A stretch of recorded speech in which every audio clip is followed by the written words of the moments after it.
இப்போ நெக்ஸ்ட் நாம் என்ன பார்க்க போகிறோம்னா reflection at the boundary of denser medium அப்படின்ட்டோம். அப்படின்னா ரெஃப்ளெக்ஷனை எதிரொலின்னு அர்த்தம். ஒளிப்பட்டு பிரதிபலிக்கிறது, ரைட்டா? பிரதிபலிக்கிறது தான் எதிரொலின்னு அர்த்தம். At the boundary of denser medium அப்படின்னு சொன்னால், டென்சர்னா அடர்த்தி மிகுந்த, அதான் மீடியம்ன்றது ஊடகம், அடர்மிகு ஊடகம்னு சொல்லுவாங்க. அடர்த்தி மிகுந்த ஊடகத்தின் விளிம்பில், பவுண்ட்ரினா எட்ஜில், அந்த முடிவில், ரைட்டா? அப்போது அந்த அடர்மிகு ஊடகத்தின் பவுண்ட்ரின்னு என்னது? விளிம்பில்னா அந்த எல்லையில் ரெஃப்ளெக்ஷன் எப்படி இருக்குது, அதாவது பிரதிபலிப்பு எப்படி இருக்குது என்றது பார்க்கலாம். இப்போ அடர்மிகு ஊடகம்னா உனக்கு என்னென்னு தெரியாது. இப்போ படத்தில் காமிக்கிறேன். அடர்மிகு ஊடகத்தின் எல்லையில் என்னது ரெஃப்ளெக்ஷன் எவ்வாறாக இருக்குதுன்னு பார்க்கலாம். இதுதான் அடர்மிகு ஊடகம், ரைட்டா? இந்த காமிக்கிறேன் பாருங்களேன். இது செவர், ரைட்டா? இது செவர், இது காற்று, இதெல்லாம் காற்று, ரைட்டா? இந்த காற்றுலேருந்து நம்ம சவுண்டு வேவ்ஸ் வந்து செவத்தில் படுற இடம் இருக்கு இல்லையா, அதுக்கு பேர் தான் பவுண்ட்ரி. அந்த அங்கே வந்து படுது பார்த்தியா, படுற இடம் தான் boundary of the denser medium. Denser மீடியம்ன்ற என்னது? இந்த ரிஜிட் வால்னால் அதாவது இறுக்கமான செவருன்னு அர்த்தம், ரைட்டா? பவுண்ட்ரி, ரைட்டா? இது வந்து இது என்னது? இதுதான் அந்த ரிஜிட் வால், செவர். இதெல்லாம் காற்றுலேருந்து வந்து இப்போ நம்ம பேசுகிற வாய்ஸ் வந்து இதில் பட்டு அப்படி திரும்புது, ரைட்டா? அதுதான் இது அடர்மிகு அட் த பவுண்ட்ரினா அந்த எல்லையில்னா அது படுற இடம் தான். பவுண்ட்ரின்னு விளிம்புன்னு அர்த்தம். விளிம்பு, அதாவது டென்சர் மீடியான்னு சொன்னால் அடர்த்தி மிகுந்த ஊடகத்தின், மீடியம்னா ஊடகம்னு அர்த்தம். இது ஒரு ஊடகம், ரெண்டு ஊடகம். ஒன்று இது காற்று ஒரு ஊடகம், இந்த செவரு ஒரு ஊடகம், ரைட்டா? ரிஜிட் வால்னா செவரு, ரெண்டு ஊடகம் இல்லையா? ஒரே காற்றுலேயே போயிட்டுருக்கு. நீ பேசுகிறது என் காதில் இருக்குன்னு காற்றுலேயே கேட்டுட்ருக்கு. நடுவில் செவர் இல்லைல்ல, செவர் இருந்தானா ரெண்டு மீடியம் ஆயிரும். அதை கிராஸ் பண்ணி தான் வரணும், ரைட்டா? அதனால் இந்த இடத்துல என்ன நடக்குது, அது தொடும்போது என்ன நடக்குது, அது படும்போது என்ன நடக்குது, அந்த செவர் என்ன செய்யுது, இந்த ரெண்டு மீடியம் டச் பண்ணும்போது அந்த செவர் இந்த சவுண்டை என்ன செய்யுது அப்படின்னு பார்ப்போம். அதான் அந்த செவத்துக்கு பேர் தான் டென்சர் மீடியம், ரைட்டா? அப்போது நல்லா பார்த்துக்க. ரெஃப்ளெக்ஷனாக பெரிய எதிரொலிப்பு எங்கே? அட் த பவுண்ட்ரினா இந்த இருக்குல்ல, இதுதான் இந்த தொடுது இல்லையா, தொடுற இடம் தான் பவுண்ட்ரி. இந்த அலை வந்து தொடுது, இந்த அலை வருது இல்லையா, அந்த வேவ்ஸ் வந்து இது தொடுது இல்லையா, அதான் விளிம்புன்னு சொல்லுவாங்க. அந்த செவத்தை தொடுற இடம் தான் பவுண்ட்ரியில் எதிரொலி எப்படி ஆகுது என்பதை பற்றி பார்க்கலாம்.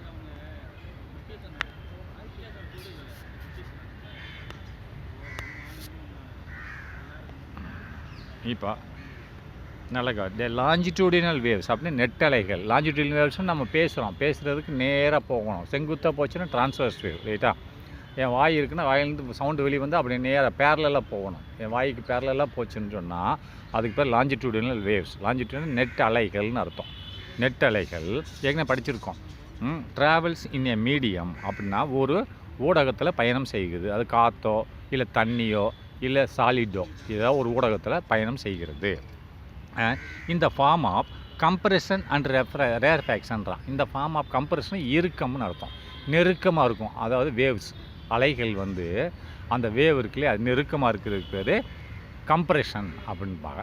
அதேமாரி தள்ளி இருக்கும் அப்படின்னா ரேர்ஃபேக்ஷன் அர்த்தம். அப்போ கம்ப்ரெஷன் தமிழில் என்னது? நெருக்கம். அது வந்து ரேர்ஃபேக்ஷன். அதை பற்றின்னு சொல்லலாம். அது கம்ப்ரெஷன்னா நெருக்கமாக இருக்கிறதுக்கு பேர் கம்ப்ரெஷன். ரேர்ஃபேக்ஷனை தள்ளி இருக்கிறதுக்கு பேர் ரேர்ஃபேக்ஷன் சொல்லுவாங்க.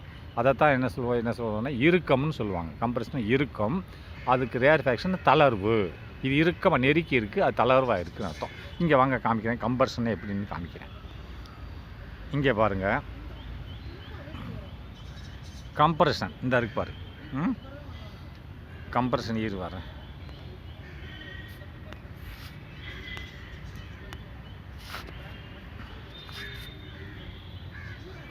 இந்த இருக்கு இல்லையா, இதுதான் கம்ப்ரெஷன். இந்த இருக்கு பாரு. இங்கே மேலே உள்ள படத்தை பாரு, இந்த இருக்குல்லையா, இந்த மேலே உள்ள படத்தை பாரு. இது வரைக்கும் அதில் பாரு, இந்த அலைகள் போகுது இல்லையா, அந்த அலை பச்சையாக போகுது. இது பாசிட்டிவ் ஆம்ப்ளிடியூட், இது நெகட்டிவ் ஆம்ப்ளிடியூட், ரைட்டா? இந்த பாசிட்டிவ் ஆம்ப்ளிடியூட் மேலே போகும் பச்சை கலர்ஸில் பார்த்து நெருக்கமாக இருப்பார். மேலே வந்து கோடு போட்டிருக்காம நெருக்கமாக இருக்குது. அதுக்கடுத்து இந்த கீழே வரும்போது தள்ளி இருக்குது. இப்படி மேலே போகும்போது எங்கே நெருக்கமாக இருக்கோ அதுக்கு பேர் கம்ப்ரெஷன். இந்த லாஞ்சிடியூடினல் வேவ்ஸ் வந்து நெருக்கமாகவும் தளர்வாகவும் தான் போகும், ரைட்டா? கம்ப்ரெஷன் சொன்னால் நெருக்கமாக இருக்கும். அதாவது என்ன சொல்லுவாங்கன்னு சொன்னால் அதை ரொம்ப அலைகள் அதில் அதிகமாக இருக்கும், ரைட்டா? அதாவது இறுக்கம்னு சொல்லுவாங்க, இறுக்கமாக இருக்கும். அடுத்து ரேர் ஃபேக்ஷனாக தளர்வாக இருக்கும். இங்கே இது கம்ப்ரெஷனாக இருக்கும், இது ரேர் ஃபேக்ஷனாக இருக்குது, இது எகைன் கம்ப்ரெஷனாக இருக்குது, இது எகைன் ரேர் ஃபேக்ஷனாக இருக்குது, இது எகைன் கம்ப்ரெஷனாக இருக்குது, இது எகைன் ரேர் ஃபேக்ஷனாக இருக்குது, இது எகைன் கம்ப்ரெஷனாக இருக்குது. கம்ப்ரெஷனாக இருந்து மோதுது பாரு, கடைசியாக கம்ப்ரெஷனாக இருந்தால் இந்த ரிஜிட் வாலில் மோதுது, இந்த கடைசியில் உள்ளது கம்ப்ரெஷனில் மோதுது. இதுதான் கம்ப்ரெஷன் அண்ட் ரேர் ஃபேக்ஷன் பார்த்துக்கோங்க. இப்படி மோதுனா என்ன ஆகுன்னு பார்ப்போம். இந்த படத்தை பார்த்துட்டிங்களா? என்னென்ன படிக்கலாமா தான் நீ இப்போ பாருங்கள். லாஞ்சிடியூடினல் வேவ் அப்படின்னு சொன்னால் அதுதான் நம்ம பேரலாக போகிறது, நம்ம பேசுகிறதுக்கு பேரலாக போகிறது, அது நெட் அலைகள்னு அர்த்தம். ட்ராவல்னால் பயணம் செய்கிறது. இன்னும் மீடியம்னா ஒரு ஊடகத்தில் பயணம் செய்கிறது. இந்த ஃபார்ம் எந்த வடிவத்தில் பயணம் செய்கிறது நான் இப்போ காமிச்சிடலாம். Compression and rarefaction, compression and rarefaction இப்படி தான் பயணம் செய்யும். ரைட்டா? அப்படின்னா நெருக்கம் மற்றும் தளர்வு, நெருக்கம் மற்றும் தளர்வு அப்படி தான் பயணம் செய்யும். ரைட்டா? அப்படி பயணம் செய்கிறதுன்னு சொல்லலாம். இந்த ட்ராவல் இன் ஏ மீடியம்னா ஒரு ஊடகத்தில் பயணம் செய்கிறது.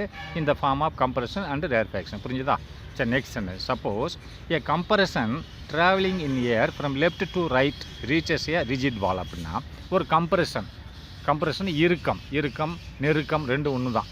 இப்போ இறுக்கமானது சப்போஸ் ஒருவேளை ஏ கம்ப்ரெஷன் ட்ராவலிங், கம்ப்ரெஷன் போய் மோதுது, ஏதாவது ஒன்று தான் மோதும். ஒன்று கம்ப்ரெஷன் பிரிவு மோதும் செவத்தில், இல்லை தளர்வு பிரிவு மோதும். இங்கே இந்த இதில் என்ன பண்ணுறான், கம்ப்ரெஷன் பிரிவு மோதுது. நான் படத்தில் காமிச்சேன் இல்லையா, கம்ப்ரெஷன் பிரிவு தான் செவத்தில் போய் மோதுது. அது வந்து ரேர் ஃபேக்ஷன் மோதலை. Suppose a compression travelling in air, ஒரு காற்றுல கம்ப்ரெஷன் ரேர் ஃபேக்ஷன் பயணம் செஞ்சுட்டே போகுதப்பா. அப்போது நடுவில் செவர் இருக்குது, அது மோதும் போது கம்ப்ரெஷன் வந்துடுது. அப்போ கம்ப்ரெஷன் மோதுனோடனே திரும்பி எப்படி வரும், அது கம்ப்ரெஷனாக வருமா ரேர் ஃபேக்ஷனாக வருமானு பார்க்கணும். Suppose a compression travelling in air அப்படின்னா காற்றுல இந்த இறுக்கமான அலைகள் பயணம் செய்யும்போது ஃப்ரம் லெஃப்ட் டு ரைட், அதாவது இடது சைட்லேருந்து வலது சைடில் பயணம் செய்து அடையும் போது ரீச்சஸ் ஏ ரிஜிட் வால்னால் ஒரு கடினமான ஒரு செவரை அடைகிறது. அதுதான் இந்த நான் காமிக்கிறேன் பாருங்கள். இங்கே பாருங்கள், ஃப்ரம் லெஃப்ட் டு ரைட் தானே பயணம் செய்யுது. லெஃப்ட் இது ரைட்டு பயணம் செய்யுது. இதுதான் ரிஜிட் வால், இது செவர். இது என்ன செய்யுது, இது பயணம் செய்யுது. லாஞ்சிடியூடினல் வேவ்ஸ் பயணம் செய்யும்போது இப்போ இது கம்ப்ரெஷன், இது ரேர் ஃபேக்ஷன், இது கம்ப்ரெஷன், இது ரேர் ஃபேக்ஷன், இது கம்ப்ரெஷன் கடைசியாக போய் கம்ப்ரெஷன் தான் மோதுது. அந்த இறுக்கமாக இருக்கிற இடம் தான் மோதுது. இது தானே? அப்படி போய் மோதிடுச்சுன்னா செகண்ட் சென்டென்ஸ் புரிஞ்சதா? மோதிடுச்சுன்னு சொன்னால் என்ன நடக்குன்னு பார்ப்போம். இப்போ சப்போஸ் நல்லா பார்த்துக்கோ, கம்ப்ரெஷன் ட்ராவல் ஆகிட்டு, கம்ப்ரெஷன் ரேர் ஃபேக்ஷன் ஆகிட்டுருக்கு. ஆனால் கம்ப்ரெஷன் ட்ராவலிங் வந்துட்டுருக்கு இன் ஏர் காற்றுல ஃப்ரம் லெஃப்ட் டு ரைட், இடது சைடு வலது சைடில் போயிட்டுருக்கு, போய் அடையுது. ரீச்சஸ் த ரிஜிட் வாலை போய் தொட்டதுக்கப்புறம் என்ன ஆகுதுன்னு பார்ப்போம். ரைட்டா? த கம்ப்ரெஷன் எக்ஸர்ட்ஸ் எ ஃபோர்ஸ். அப்போ அந்த கம்ப்ரெஷன்ன்றது ஒரு ஃபோர்ஸ், எக்ஸர்ட்னா விளைவிக்கிறது. அந்த கம்ப்ரெஷன் போய் மோதுது இல்லையா, அந்த அலை கம்ப்ரெஷன் பகுதி மோதும் போது அந்த கம்ப்ரெஷன் அந்த அலை அந்த செவத்தில் ஒரு ஃபோர்ஸ், ஒரு விசையை உண்டாக்குகிறது. ரைட்டா? இந்த கம்ப்ரெஷன் எக்ஸெட்னா உண்டாக்குகிறது, விளைவிக்கிறது. எ ஃபோர்ஸ் ஒரு விசையை உண்டாக்குகிறது. எதுக்கு மேலே? ஆன் த ரிஜிட் வால், அந்த செவத்து மேலே அது மோதும்போது நம்ம கண்ணில் தெரியாது, ஆனால் அந்த அலை செவத்தில் மோதும்போது ஒரு ஃபோர்ஸ் அதில் தாக்கும், எது செவத்து மேலே தாக்கும்.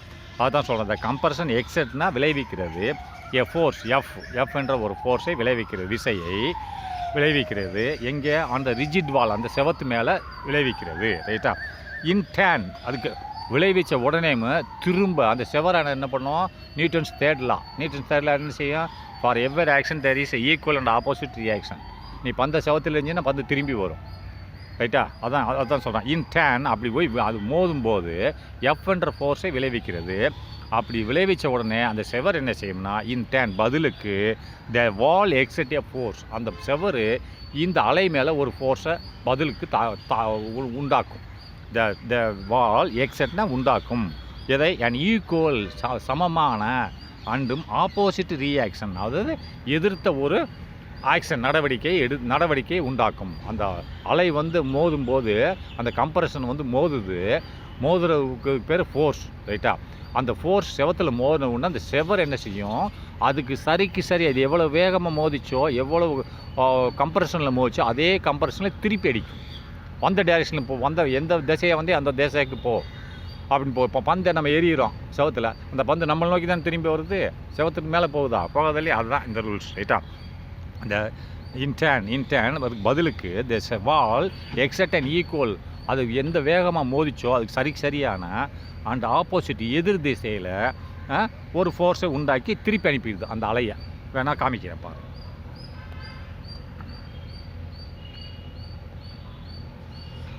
இங்கே பாருங்கள், இது மேலே உள்ள படத்தில் நேராக போகுது, இந்த கம்ப்ரஷன் வந்து செவத்தில் மோதும்போது ஒரு ஃபோர்ஸை உண்டாக்குது செவத்து மேலே ரைட்டா, அதுக்கு பேர் எஃப். ஆனால் கீழே உள்ள படத்தில் ரெண்டாவது படத்து இந்த படத்துக்கு வாங்க, இந்த படத்தில் அந்த செவர் என்ன பண்ணுது, திருப்பி அடிக்குது பாரு. இது அந்த மேலே வந்து இது கம்ப்ரஷன் வந்து மோதுது, அதே கம்ப்ரஷனை இந்த இது கம்ப்ரஷன் திரும்பி வருது, அப்படியே அதே கம்ப்ரஷன் இந்த பாரு கம்ப்ரஷன் அலை கூட இருக்கு இல்லையா, அதே கம்ப்ரஷனில் திருப்பி வருது, திரும்பி இப்படி போகுது பாரு. டைரக்ஷன் பார்த்தியா இப்படி போகுது, அம்புக்குறி பாரு, இந்த அம்புக்குறி இப்படி போய் மோதுது, இந்த அம்புக்குறி அதே திரும்பி எங்கேருந்து வந்துச்சு அந்த இடத்துக்கே திருப்பி அனுப்புது. அதே ஃபோர்ஸு அதே வேகம், ஆனால் வந்து டைரக்ஷன் மாறி இருக்கு ரைட்டா. இது எவ்வளோ ஃபோர்ஸில் போய் இந்த அலை வந்து இதில் வந்து மோதுதோ கம்ப்ரஷன் வந்து அதே கம்ப்ரஷன் தானே, இங்கே பாரு கம்ப்ரஷன் தான் இது, இங்கே கம்ப்ரஷன் தான் மோதுது ரைட்டா. ரேர்ஃபேக்ஷன் இது ரேர்ஃபேக்ஷன் மோதலை, இது ரேர்ஃபேக்ஷன் தளர்வு ரைட்டா. இது கம்ப்ரஷன், இது அடர்த்தியாக இருக்குது, இது வந்து கம்ப்ரஷன் தான் செவத்தில் மோதுது, அதே கம்ப்ரஷன் தான் திருப்பி அனுப்புது. இந்த பாரு இது இப்படி வந்து மோதுது, இந்த அம்புக்குறி பாரு திருப்பி அனுப்புது பாரு, அதே கம்ப்ரஷன் தான் திரும்பி வருது, அதே ஃபோர்ஸில் அதே வந்த டைரக்ஷனில் திருப்பி அனுப்புது. இதை தான் நம்ம இங்கிலீஷ் எழுதியிருக்கோம், படிக்க போகிறோம். இந்த பாரு the compression exert a force on the rigid wall, அந்த கம்ப்ரஷன் வந்து அந்த ரிஜிட் வால் அந்த கடினமான செவர் மேலே ஒரு ஃபோர்ஸ் ஒரு விசையை உண்டாக்குகிறது. அதுக்கு பதிலாக பதிலாக த வால் எக்ஸட் அந்த செவரும் ஒரு ஃபோர்ஸை எக்ஸைட்னா விளைவிக்கிறது. அண்ட் ஈக்குவல்ஸ் அதுக்கு ஈக்குவல் சமமான மற்றும் ஆப்போசிட் எதிர் திசையில் உண்டாக்குது. இது இந்த திசை லெஃப்ட் டு ரைட்டில் வரும்போது அது ரைட் டு லெஃப்ட்டில் விடும், அப்போ மைனஸ் தானே, எதிர் திசைன்னு மைனஸ் தானே. அப்போ ஆர் இந்த அலை போய் உண்டாக்குறது எஃப்னா செவர்லேருந்து வெளியே வரக்கூடிய ஃபோர்ஸுக்கு பேர் ஆர். அப்போ செவர்லேருந்து வர்ற ஃபோர்ஸ் என்னது, எதிர் திசை. அப்போ ஆர் என்னவாக இருக்கும், மைனஸ் எஃப்பாக தான் இருக்கும். ஏன்னா எவ்வளோ மூணு ஃபோர்ஸ் வந்து அட்டாக் ஆகிடுச்சுன்னா 3 ஃபோர்ஸில் திருப்பி அனுப்புது, ஆனால் டைரெக்ஷன் மட்டும் மாறுது. அப்போ என்ன ஃபோர்ஸ் செவர் என்ன ஃபோர்ஸை கொடுக்குது, ஆர் என்ற ஃபோர்ஸை கொடுக்குறது. ஆர் சீக்வல் என்ன இருக்கும், மைனஸ் எஃப். டைரெக்ஷன் திரும்பி வருது இல்லையா, லெஃப்ட் டு ரைட்டு போகும்போது ப்ளஸ் எஃப், அப்போ அந்த செவரை திருப்பி அடிக்கும்போது மைனஸ் எஃப் ரைட்டா. அது ஆறுன்ற ஒரு ஃபோர்ஸால் திருப்பி அடிக்குது அப்படின்னு சொல்கிறான். அந்த ஏர் மாலிகுல் எது லெஃப்ட் சைடில் உள்ளது ஏர் மாலிகுல் தானே. அப்போ 2 medium air and rigid wall 2 medium ரைட்டா, 2 ஊடகம். அந்த ஏர் காற்றுல உள்ள மாலிகுல் மேலே திருப்பி அடிக்குது, அதே ஈக்குவலில் அப்படின்னு சொல்கிறான். நெக்ஸ்ட்டு திஸ் ரிசல்ட் இது முடிவில் இன்னை compression near the rigid wall அப்படின்னா இதன் முடிவில் அந்த செவத்துக்கு பக்கத்தில் உள்ள அந்த இறுக்கம் தானே, இறுக்கம்ன்றது கம்ப்ரஷன், அதாவது நெருக்கம் இறுக்கம் 2 ஒன்று தான். தளர்வுன்றது அந்த தள்ளி இருக்கு இல்லையா, அலைகள் தள்ளி இருக்கும், அதான் அலைகள் நெருக்கி இருந்ததுன்னா வேவ்ஸ் நெருக்கமாக இருந்ததுன்னா அதுக்கு பேர் ரிஜிட், அது கம்ப்ரஷன் சொல்லுவாங்க ரைட்டா. இது தள்ளி இருக்கும் ரைட்டா. அப்போ இனி கம்ப்ரஷன்ஸ்னு இறுக்கம் நியர் த ரிஜிட் வால் அந்த செவத்துக்கு பக்கத்தில் என்னவாக இருக்கும், திஸ் ரிசல்ட்ஸ்னே அது செவத்துக்கு பக்கத்தில் எவ்வளோ இறுக்கமாக வந்து மோதிச்சோ அதை இறுக்கமாக தான் திருப்பி அனுப்பும். அப்போ அந்த செவத்துக்கு பக்கத்தில் என்ன இருக்கும், இறுக்கமாக தான் இருக்கும், ரேர்ஃபேக்ஷன் இருக்காது அப்படின்றான். இன்னை ரிசல்ட் முடிவில் இன்னை கம்ப்ரஷன் தான் இருக்குது நியர் த ரிஜிட் வால். இந்த ரிஜிட் வால்னால் அந்த கடினமான செவத்துக்கு பக்கத்தில் கம்ப்ரஷன் தான் இருக்கும் அப்படின்றான். தஸ் ஆகவே கம்ப்ரஷன்னா அது அந்த நெருக்கம்னு சொல்லுவாங்க, அதாவது இறுக்கம் travelling towards the rigid wall will reflected அப்படின்னா முடிவாக இந்த compression travelling towards the rigid wall. அந்த ரிஜிட் வால்னால் கடினமான செவரை நோக்கி போன கம்ப்ரஷன் கம்ப்ரஷன் அலை வந்து போனது நெருக்கமான அலைகள், அதாவது நெருக்கமான அலை அங்கே போகும்போது முடிவில் என்ன ஆகும், டுவர்ட்ஸ் த ரிஜிட் வாலை நோக்கி போகுது, முடிவில் என்ன ரெஃப்ளெக்ட் ஆகுது, வில் பி ரெஃப்ளெக்டட். ரெஃப்ளெக்ட்னா எதிரொலிக்கிறது திரும்பி வருதுன்னு அர்த்தம். Will be reflected back as a கம்ப்ரஷனாக தான் திரும்பி வருது, ரேர்ஃபேக்ஷனாக வரல இல்லையா, கீழே பார்த்தே இல்லையா, கம்ப்ரஷனாக தான் வருது, அதுதான் எழுதியிருக்கான். This is the direction of the compression is reversed அப்படின்னா இதுதான் எது, அதாவது கம்ப்ரஷன்றது அதாவது நெருக்கம் இறுக்கம்னு சொல்லுவாங்க. இறுக்கத்தோட ரிவர்ஸ்ன்னு சொல்கிறான். திஸ் இஸ் இது இருக்கிறது. இந்த டைரக்ஷன் திசையாக இருக்கிறது. அந்த கம்ப்ரெஷனோட திசையாக இருக்குது. திசை வந்து எப்படி இருக்குது? This is the compression direction of the compression is reverse. அப்போ அந்த கம்ப்ரெஷனோட டைரக்ஷன் லெஃப்ட் டு ரைட்டு போய் மோதின உடனே அப்படியே ரைட்டு டு லெஃப்ட் திரும்பி வந்துடுச்சு செவத்துலேருந்து. அதான் அந்த direction of the compression is reverse. திரும்பி அது டைரக்ஷன் வந்து அதனோட இந்த திசை மாற்றப்பட்டுள்ளது. ரிவர்ஸ்னால் திரும்பி போன திசையில் வர்றத ரிவர்ஸ், போன திசையில் திரும்பி வர்றோம்லே அதான் ரிவர்ஸ்டு, மாற்றப்பட்டுள்ளது. இந்த படத்தில் பார்த்துக்கோங்க. அடுத்து reflection at the boundary of the rarer medium. அப்போ டென்சர் மீடியம் மேலே பார்த்தோம். அப்போ ரேரர் மீடியம்னு சொன்னால் அது மிகுதியான மீடியம் செவரு. அப்போது இது ரேரர் மீடியம், அடர் குறைவு மீடியம்னு அர்த்தம். அப்போது அங்கே வந்து செவர் அடர் மீடியத்தில் மோதுது, ரைட்டா? இப்போ அடர் கம்மியான ரேரர்னு அடர்த்தி கம்மியான மீடியம்ன்றது ஊடகம்னு அர்த்தம். அடர்த்தி கம்மியான இடத்துல போய் மோதும் போது என்ன ஆகுதுன்னு பார்ப்போம். ரெஃப்ளெக்ஷனை எதிரொலிக்கிறது அடுத்த பவுண்ட்ரி விளிம்பில். எந்த விளிம்பில்? At the rarer medium. அது வந்து டென்சர் மீடியம், செவர் அடர்மிகு. இது செவரில் மோதலை, வேறு இடத்துல மோதுது. அதாவது அடர் கம்மியாக இருக்கிற இடத்துல மோதுனா என்ன ஆகுன்னு பார்ப்போம். ரேரர்னா அடர் அது அடர் மிகு அதிகமாக இருக்குது. ரேரர்னா அடர் குறைவு, அடர்த்தி குறைவு ஊடகத்தில் மோதும்போது என்ன ஆகுதுன்னு பார்ப்போம், ரைட்டா? அடுத்து நெக்ஸ்ட் கன்சிடர் ஏ வேவ். அப்படின்னா ஒரு அலையை நீங்கள் தீர்மானிச்சுக்கோங்க. ஒரு வேவை தீர்மானிச்சுக்கோங்க. Travelling in a solid medium. சாலிட்ன்றது மொத்தம் 3 இருக்குது. ஏர் வந்து லிக்விடு, வாட்டர் வந்து ஏர் வந்து கேஸு, லிக்விடு வந்து வாட்டரு, சாலிடுன்றது இப்போ ரப்பரு, இதெல்லாம் சாலிடு, ரைட்டா? இதெல்லாம் solid.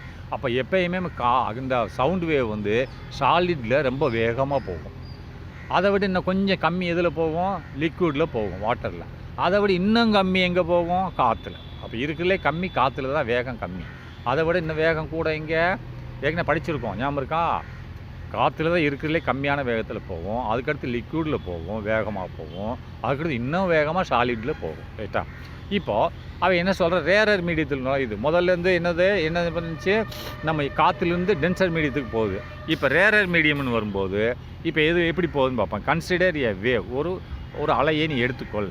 Travelling in a solid. அப்போ சாலிட்லேருந்து போகுது. சாலிடில் வேகம் அதிகமாக இருக்கும், ரைட்டா? சாலிடில் போயிட்டுருக்கு. சாலிட் மீடியம்னா சாலிட் ஊடகத்தில் போயிட்டுருக்கு ஒரு காற்று, ரைட்டா?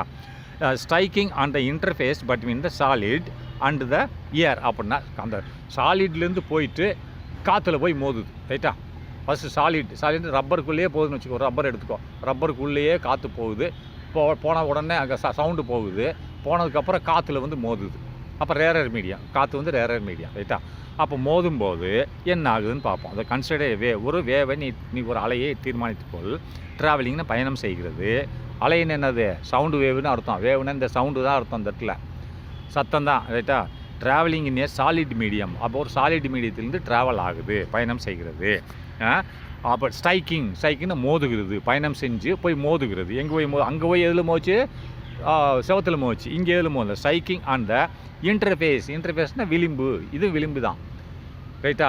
அங்கே வந்து என்ன சொன்னால் பவுண்ட்ரின்னா இது இன்டர்ஃபேஸ், ரெண்டும் ஒன்று தான். விளிம்பில் மோதுது. பட்வீன், எந்த விளிம்பில் மோதுது? Between the solid and the air. அப்படின்னா சாலிடுக்கும் அதுக்கடுத்து ஏருக்கும் நடுவில் மோதுது. சாலிட்லேருந்து கிளம்பி போயிட்டு சாலிடில் போயிட்டு ஏரில் போய் மோதுதப்பா. ஏர் வந்து என்னது? ரேரர் மீடியம், ரைட்டா? அப்படின்னு வரும்போது இப்போ பாரு, த கம்ப்ரெஷன் எக்ஸர்ட் எ ஃபோர்ஸ். அப்படின்னு இந்த கம்ப்ரெஷன் என்ன செய்யுது? கம்ப்ரெஷன் வந்து என்னது? நெருக்கம், ரைட்டா? இறுக்கமானது ஒரு ஃபோர்ஸை, அங்கேயும் ஃபோர்ஸ் செவத்தில் உண்டாக்கிச்சு, இங்கேயும் ஒரு ஃபோர்ஸை வந்து காற்றுல உண்டாக்கும். சாலிட்லேருந்து போனது மீடியம் விட்டு மீடியம் போகும்போது ஃபோர்ஸை உண்டாக்கும். ஒரே மீடியத்தில் போச்சுன்னா ஃபோர்ஸை உண்டாக்காது, ரைட்டா? ஒரு மீடியத்தில் போயிட்டு இருக்கக்கூடிய சவுண்டு இன்னொரு மீடியத்தில் ஸ்ட்ரைக் ஆகும்போது, இப்போ காற்றுலேருந்து வர்ற சவுண்டு தண்ணியில் ஸ்ட்ரைக் ஆகும்போது தண்ணிக்குள்ளே போகும். அப்போ வந்து ஒரு ஃபோர்ஸை உண்டாக்கும், ரைட்டா? அதுதான் அது. இப்போ நம்ம முதல்ல பார்த்தோம் இல்லை, செவத்தில் ஒரு ஃபோர்ஸ் உண்டாக்கிச்சு. இப்போ இதேமாரி சாலிட்லேருந்து போயிட்டு இருக்கிறது ஏரில் போய் மோதுது. அப்போ இது ஒரு ஃபோர்ஸை உண்டாக்குது. Compression exert. கம்ப்ரெஷன் தான் போய் மோதுது இங்கேயும், ரைட்டா? கம்ப்ரெஷன் எக்ஸர்ட் எ ஃபோர்ஸ்னால் ஒரு அழுத்தத்தை உண்டாக்குறது, ஒரு பவரை உண்டாக்குகிறது, ஒரு விசையை உண்டாக்குகிறது. இதில் on the surface of the air, மேல் பரப்பில் காற்றோட அந்த surface of the rarer medium. Rarer மீடியம்ன்றது ரேரர் மீடியத்தினோட சர்ஃபேஸில் எதை உண்டாக்குகிறது? ஒரு ஃபோர்ஸை உண்டாக்குகிறது ரேரர் மீடியத்தில், ரைட்டா? அப்போது இப்போ நல்லா பாரு, as a rarer medium as a smaller resistance அப்படின்னா அந்த ரேரர் மீடியம் அந்த காற்றுல வந்து என்ன ஆகுது? ஒரு ரெசிஸ்டன்ஸ் கம்மியாக இருக்குது, எதிர்ப்பு சக்தி கம்மியாக இருக்கிறதுனால என்ன ஆகுது? ஃபார் எனி டிஃபார்மேஷனாக உருமாறுதல் செய்ய முடியலை, ரைட்டா? For any deformation as a rarer medium, அந்த ரேரர் மீடியத்தில் வந்து அந்த மோதுது இல்லையா, ஒரு மோதுற இடம் தான் ரேரர் மீடியம், ரைட்டா? Rarer medium as a smaller resistance அப்படின்னா அந்த ரேரர் மீடியத்தில் வந்து ஸ்மாலர் ரெசிஸ்டன்ஸ், அதாவது கம்மியான எதிர்ப்பு இருந்ததுனால ஃபார் எனி டிஃபார்மேஷன் அதை வந்து அதாவது ஏதோ டிஃபர்மேஷனுக்காக வேண்டி, டிஃபர்மேஷன்னா உருமாற்றம், ஒரு ஸ்ட்ரக்சர்லேருந்து இன்னொரு ஸ்ட்ரக்சருக்கு உருமாற்றத்துக்காக வேண்டி அதில் வந்து ரெசிஸ்டன்ஸ் கம்மியாக இருக்கிறது. Rarer medium has smaller resistance, அதில் ரெசிஸ்டன்ஸ் கம்மியாக இருக்குது. அதனால் ஃபார் ஏதாவது டிஃபர்மேஷனுக்காக வேண்டி ரெசிஸ்டன்ஸ் கம்மியாக இருக்குது, உருமாற்றம் செய்வதற்காக வேண்டி, ரைட்டா? அதுக்கடுத்து சர்ஃபேஸ் ஆஃப் த சர்ஃபேஸ்னால் அதோட சர்ஃபேஸ் மேல்தளம் செப்பரேஷன் இஸ் புஷ்டு பேக்வேர்ட்ஸ் அப்படின்னா அதோட மேல்தளத்திலிருந்து எனது செப்பரேஷன் திரும்பி அனுப்பப்படுகிறது. புஷ்னா தள்ளப்படுகிறது, பேக்வேர்ட்னா வந்த திசையிலையும் போய் மோதுது, அதே திசையில் புஷ்டு பேக்னா தள்ளப்படுகிறது, பின்னோக்கி தள்ளப்படுகிறது, ரைட்டா? அதுக்கடுத்து as the particle of the rarer medium are free to move அப்படின்னா அந்த ரேரர் மீடியத்தில் என்னது? பார்ட்டிக்கிள்னா துகள்கள் ஃப்ரீ டு மூவ் அப்படின்னா அந்த சவுண்டை வந்து ஃப்ரீயாக மூவ் பண்ண வைக்கிறது. அதனால் இங்கே என்ன ஆகுதுன்னு பாரு, அதனால் என்ன ஆகுதுன்னா அதை பாரு, அது ஃப்ரீயாக மூவ் பண்ண வைக்கிறது, ரைட்டா? Next rarefaction is produced at the interface. அதனால் இங்கே ரேர்ஃபேக்ஷன் உண்டாகுது. அங்கே கம்ப்ரஷனே வந்துச்சு, இங்கே பாரு ரேர்ஃபேக்ஷனாக வரும். கம்ப்ரஷன் மோதின ஒன்று ரேர்ஃபேக்ஷனாக திரும்பி வரும், ரைட்டா?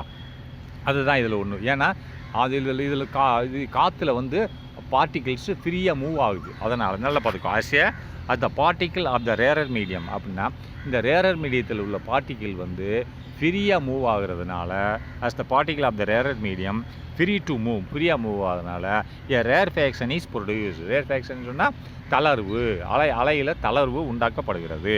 அடுத்து இன்டர்ஃபேஸ்னால் அதோட விளிம்பில் அது மோதுற இடத்துல, ரைட்டா? தஸ் ஆகவே கம்ப்ரஷன் இஸ் ரிஃப்ளெக்டட். கம்ப்ரஷன் மோதுது, அது எப்படி ரிஃப்ளெக்ட் ஆகுது? பிரதிபலிக்குது. ரெஃப்ராக்ஷனை பிரதிபலிக்குது.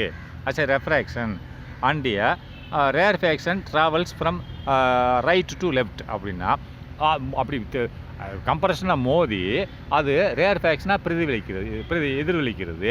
அப்புறம் ரேர்ஃபேக்ஷனாக எதிர்வலிக்கிறதுனால அப்போ ரைட்லேருந்து லெஃப்ட் டு ரைட்டு என்னாச்சு? கம்ப்ரஷனாக மூவ் ஆகி மோதுது. ஆனால் அது திரும்பி அதில் வந்து ஏர் பார்ட்டிகிள் ஃப்ரீயாக மூவ் ஆகிறதுனால ரேரர் மீடியமில் இது திரும்பி அனுப்பும்போது ரேர்ஃபேக்ஷனாக திருப்பி அனுப்புது இன் ரிவர்ஸ் டைரக்ஷன். அதாவது இந்த rarefaction travels from right to left. ரைட்டுன்னா வலது சைட்லேருந்து இடது சைடு. இந்த படத்தில் கூட காமிக்கிறேன். இங்கே பாரு,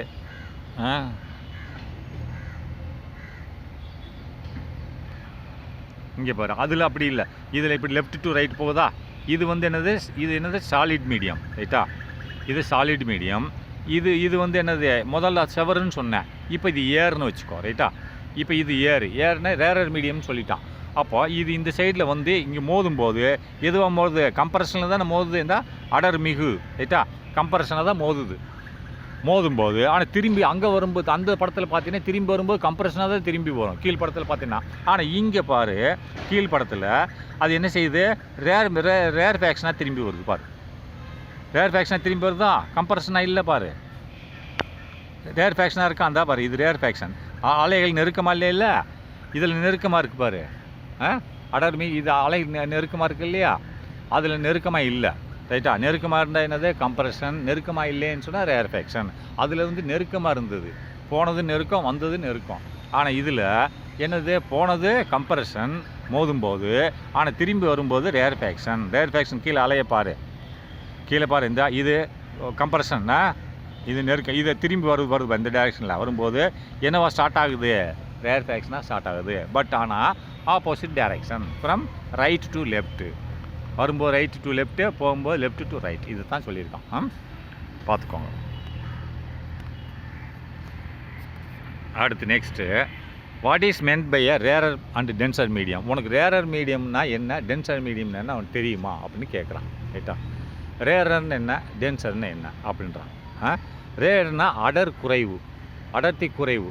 டென்சர்னா அடர் மிகு, அடர்த்தி அதிகமாக இருக்கிறது. ரேரர்னா அடர்த்தி கம்மியாக இருக்கிற மீடியம்.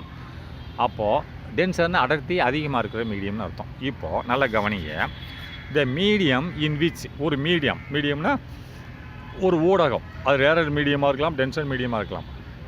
ஒரு ஊடகத்தில் in which the velocity of the sound அப்படின்னு சொன்னால், வெலாசிட்டினா வேகம், ஆஃப் த சவுண்டோட வேகம் வந்து நல்லா பார்த்துக்கோ. ஒரு ஊடகத்தில் த இன்விச் அதில் ஒரு த மீடியம்னா ஒரு ஊடகம், இன்விச் அதில் த வெலாசிட்டி ஆஃப் சவுண்ட் அப்படின்னா ஒரு ஒளியின் வேகமானது என்னது இன்க்ரீசஸ்னால் கூடுகிறது.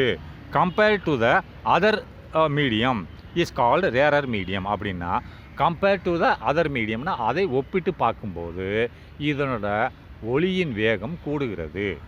புதுசாக போன மீடியத்தில் கூடுகிறது அப்படின்னா அதுக்கு பேர் ரேரர் மீடியம். நல்லா திருப்பி படிக்கிறேன் பாருங்கள். மீடியம் ஒரு 2 ஊடகம் இருக்குது. லெஃப்ட்டில் ஒரு ஊடகம், ரைட்டில் ஒரு ஊடகம். லெஃப்ட்லேருந்து ரைட்டு இன்னொரு ஊடகத்துக்குள்ளே போகுது. ரைட்டா? ஒரு சவுண்டு வேவ் போகும்போது இந்த ஊடகத்தில் 100 கிலோமீட்டர் வேகத்தில் போகுது. அந்த ஊடகத்தில் பாஞ்ச உடனே 200 கிலோமீட்டர் வேகத்தில் போகுது, இல்லை 150 கிலோமீட்டர் வேகத்தில் போகுது. அப்போ வேகம் கூடிடுச்சு. அப்படி கூடிடுச்சுன்னு சொன்னால் அதுக்கு பேர் ரேரர் மீடியம். அதேமாதிரி 100 கிலோமீட்டர் வேகத்தில் இந்த ஊடகத்தில் போயிட்டுருக்கு. அந்த 2வது ஊடகத்தில் டச் பண்ண உடனே 50 கிலோமீட்டர் ஆகி போச்சு. அதுக்கு பேர் டென்சர் மீடியம். ரைட்டா? அதை தான் சொல்லியிருக்கேன். நல்லா பார்த்துக்கோ. த மீடியம் இன் விச், மீடியம்ன்றது ஊடகம், அதில் என்னது the velocity of sound. Velocity of சவுண்டுன்னா ஒளியின் வேகமானது என்ன செய்யுது, இன்க்ரீசஸ் கூடுகிறது. எப்போ கூடுகிறது? Compared to the other medium. கம்பேர்ட்னா அது முதல்ல பயணம் செஞ்ச ஒரு ஊடகத்திலிருந்து இந்த ஊடகத்துக்கு வரும்போது, கம்பேர்ட்னா அதை ஒத்து பார்க்கும்போது இதில் கூடுகிறது, 2வது ஊடகத்தில் கூடுகிறது. அப்படி கூடிச்சுன்னு சொன்னால் இஸ் கால்டு ரேரர் மீடியம். அதான் அடர்குறை மீடியம். அடர்குறை மீடியம்னு சொல்லுவாங்க. மீடியம்னா என்னது? ஊடகம். குறையான மீடியம் ஊடகம் என்று சொல்வார்கள். நல்லா திருப்பி படிக்கலாம். அந்த மீடியம்னா ஒரு ஊடகம், அதில் in which a velocity of the sound அப்படின்னா சவுண்டோட வேகமானது இன்க்ரீசஸ் கூடுது. அப்போ எப்போ கூடுது? ஒன்றில் பயணம் பண்ணிகிட்டு இருக்கு, இன்னொன்றில் போய் மோதி அதுக்குள்ளே போகும்போது கூடுதுன்னு அர்த்தம்.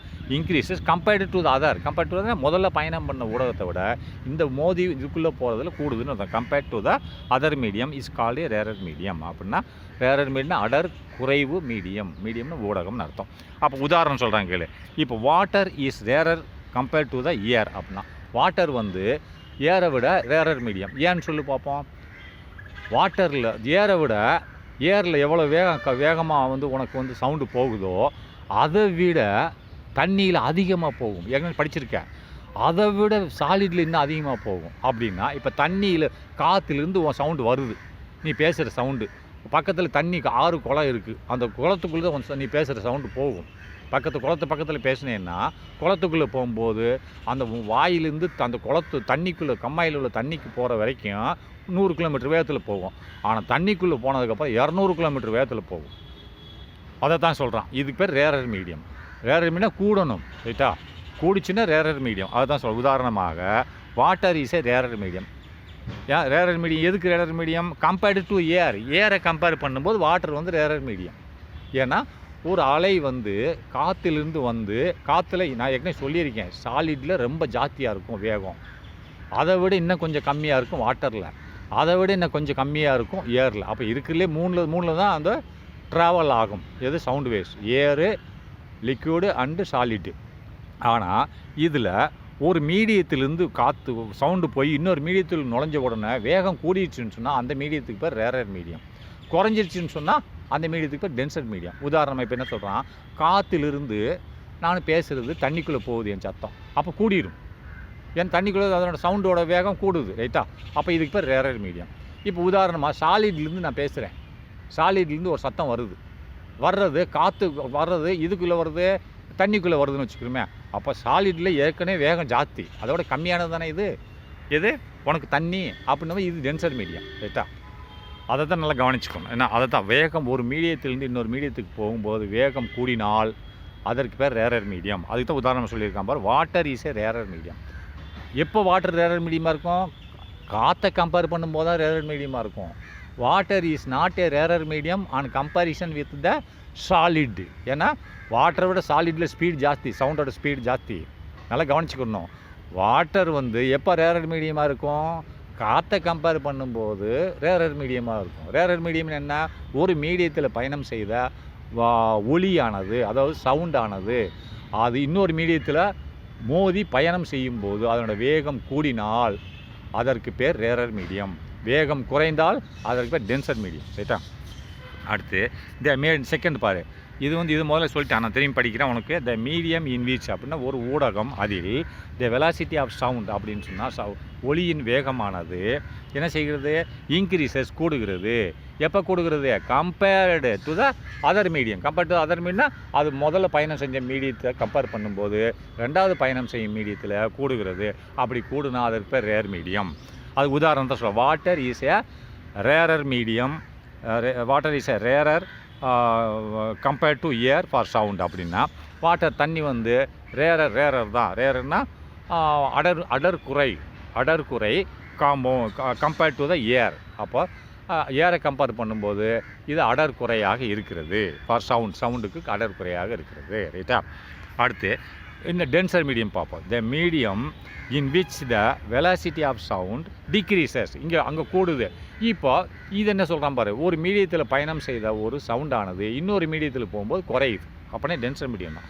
த மீடியம் இன் விச் அப்படின்னா ஒரு ஊடகம், அதில் த வெலாசிட்டி ஆஃப் சவுண்ட் அப்படின்னா ஒலியின் வேகமானது என்ன செய்யுது? டிக்ரீசஸ், குறைகிறது. எவ்வாறு குறைகிறது? Compared to the other medium. அது பயணம் செய்த மீடியம் ஊடகத்திலிருந்து கம்பேர் பண்ணும்போது பயணம் செய்து கொண்டிருக்கக்கூடிய ஊடகத்தில் கம்மியான வேகத்தில் பயணம் செய்கிறது. அதுதான் எழுதியிருக்கான். நல்லா திரும்பி படிக்கிறேன். த மீடியம் இன் விச் அப்படின்னா ஒரு ஊடகத்தில் த வெலாசிட்டி ஆஃப் சவுண்ட் அப்படின்னா ஒலியின் வேகமானது டிக்ரீசஸ், குறைகிறது.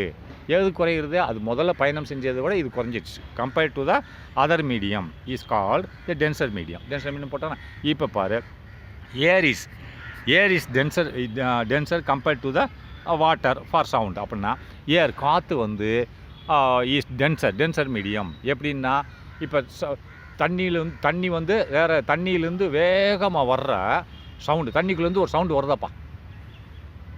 முதல் தண்ணிக்குள்ளே சவுண்டே வருது. அதில் காற்றுல வந்தவுடனே குறைஞ்சிரும். ஏன் தண்ணிக்குள்ளே வேகம் ஜாஸ்தி இல்லையா? அப்போது அது அப்படி காற்றுல தண்ணியை விட்டு வெளியில் வரும்போது அதனோட சவுண்டு ஸ்பீடு கம்மியாயிரும். அப்படின்னா இதுதான் கம்மியாயிடுச்சு. ஒரு மீடியத்தில், தண்ணின்ற ஒரு மீடியத்திலேருந்து சவுண்டு கிளம்பி காற்றுன்ற ஒரு மீடியத்துக்கு வரும்போது அந்த தண்ணியில் பயணம் செய்யும்போது 100 கிலோமீட்டராக இருக்கும். வெளியில் காற்றுல வரும்போது 50 கிலோமீட்டர் ஆயிரும். அப்போ குறைஞ்ச டென்சர் மீடியம் அப்படின்றான். Air is denser. அப்போ இது காற்று டென்சர்னா அடர்மிகு கம்பேர்ட் டு வாட்டர். தண்ணியை கம்பேர் பண்ணும்போது இது அடர்மிகு மீடியமாக இருக்கிறது. மீடியம்ன்றது ஊடகமாக இருக்கிறது. ரைட்டா? ஃபார் சவுண்டுக்கு. ரைட்டா? Next, reflection of sound in plane and curved surfaces. இது நெக்ஸ்ட்டில் பார்க்கலாம்.